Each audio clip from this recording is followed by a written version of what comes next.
Salut les amis, on se retrouve cette semaine pour une nouvelle vidéo et je vous propose qu'on analyse un petit peu ce qui s'est passé au cours des dernières courses et depuis ce début de saison. Alors, entre bonnes surprises et revirements de situation, on va essayer de décrypter un petit peu les performances de nos équipes à travers leurs évolutions. Alors c'est parti.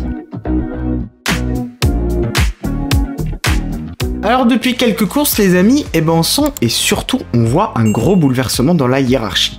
Alors vous serez d'accord avec moi je pense, on va mettre Red Bull de côté qui est clairement sur une autre planète, encore que c'est seulement valable pour Verstappen, j'ai envie de vous dire, qui lui gravite littéralement de son côté, dans une autre ligue. Mais dans le peloton et depuis le début de saison, les challengers ont clairement évolué au fur et à mesure des grands prix. Chez Aston, on a cartonné sur la première moitié de championnat avec pas moins de 6 podiums en 8 courses pour Alonso, mais petit à petit, on commence à rentrer dans le rang depuis le Canada, à l'avantage forcément d'autres équipes comme Mercedes, Ferrari ou même McLaren qui nous a fait quand même une sacrée percée depuis le Grand Prix d'Autriche.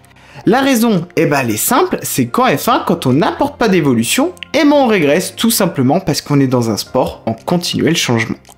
Alors même si le budget plafonné a un petit peu tendance à limiter ce facteur, puisqu'on doit aussi rentrer dans l'enveloppe monétaire qui est prévue par la F1, ça n'empêche pas évidemment de travailler et d'apporter des nouveautés.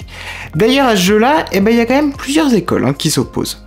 On a d'un côté des teams comme McLaren et Mercedes qui ont eux une philosophie bien précise, qui est celle d'apporter finalement moins souvent des évolutions, mais de les amener au bon moment sous forme d'un full package en quelque sorte. Souvenez-vous d'ailleurs de Mercedes à Monaco.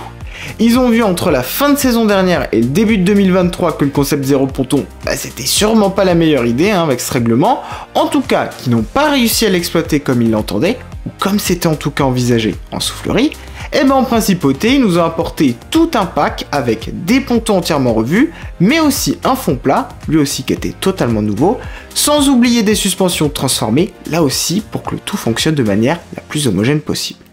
Côté piste, je pense qu'on peut le dire, ça s'est traduit par du mieux. Alors même si le team est encore incapable de rivaliser avec Verstappen, chez les Flèches Noires, on peut quand même être plutôt satisfait des progrès. Faut pas oublier qu'en début de saison, ils étaient 3e, voire 4e force du plateau, et puis quelques courses, ils ont réussi à bien remonter, notamment faut le dire, grâce à Hamilton, et ils sont maintenant bien installés en 2e place au championnat. Et dans le même registre, on a finalement McLaren, et c'est même encore plus flagrant, j'ai envie de vous dire. Souvenez-vous quand même de la course catastrophique de Bahreïn en début de saison, il y avait quand même vraiment de quoi s'inquiéter. Norris et Piastri étaient même les derniers du plateau et surtout, la voiture était pas fiable du tout. Et malgré tout, ils se sont pas démontés dans le team de Zak Brown et d'Andrea Stella, ils ont baissé la tête, mangé leur pain noir et ils ont surtout produit en coulisses cette nouvelle MCL60 qui désormais rivalise avec les Ferrari et les Mercedes. Et pour ce faire, ils sont clairement assis sur toute la première moitié de saison, avant d'apporter le full package sur 2-3 courses à Spielberg, Silverstone et Budapest. Alors même si tout n'est pas parfait, on l'a vu d'ailleurs très bien en Belgique, puisque la voiture avait trop d'appui et elle manquait aussi de puissance en ligne droite, le cap de performance il est quand même juste énorme. On a fait un travail complet sur le plancher, le diffuseur, les pontons, le capot moteur et on a aussi retravaillé les rétroviseurs et le carénage du halo. Bref, en tout cas pour eux, ça fonctionne, c'est clair, mais d'autres équipes ont fait des choix différents et ont plutôt opté pour d'autres solutions. Et d'ailleurs, je vous propose qu'on décrypte ça ensemble les amis, c'est parti. Et puis cette année, on a aussi des équipes qui ont opté pour une autre stratégie. Chez Ferrari par exemple, la solution qui a été préférée, c'est celle d'amener plutôt des pièces au fur et à mesure des grands prix, avancer pas à pas, tout simplement pour pas se perdre et comprendre l'efficacité de chaque pièce et être capable de mesurer son impact. Typiquement, après le début de saison un peu moyen, à Barcelone on a déjà amené des nouveaux pontons qui tendent évidemment sur ceux de Red Bull, un concept qui marche. En Autriche, on a apporté un nouveau plancher, associé à un aileron retravaillé, et d'ailleurs souvenez-vous, ça avait quand même plutôt bien marché, puisque Leclerc avait notamment retrouvé le podium. Et finalement, dans le même registre, on a Alpine qui a attendu un petit moment avant d'apporter ses updates, qui a choisi d'amener pour Silverstone un nouvel aileron avant, et qui pour Spa a opté pour un nouveau plancher. Et pour finir, on a un petit peu les teams hybrides comme Red Bull et Aston Martin. Alors chez Red Bull, contrairement à McLaren et Mercedes, on n'a pas révolutionné la voiture, mais on a quand même apporté un gros pack à Budapest avec un élargissement des sorties et des entrées d'air pour les écoles de frein et les pontons notamment. Du côté de chez Aston, souvenez-vous, c'était au Canada qu'on avait apporté son plus gros lot d'updates. D'ailleurs, chez les Verts, on va amener prochainement, c'est-à-dire pour Zandvoort, au moment de la rentrée, des nouveautés au niveau des pontons, du fond plat et aussi du DRS. Alors faudrait évidemment jeter un coup d'œil de leur côté, parce que clairement, on va retrouver le top 3. Alors qu'est-ce qui est le mieux finalement ? Si vous voulez mon avis, pour l'instant, et surtout si on se fie aux performances, la bonne option, c'est plutôt la première, en tout cas pour l'instant. Le meilleur exemple, c'est tout simplement McLaren qui a juste bondi d'un coup. 17 points en 8 courses et 6ème au championnat. Ils ont engrangé pas moins de 86 points sur les 4 derniers Grands Prix.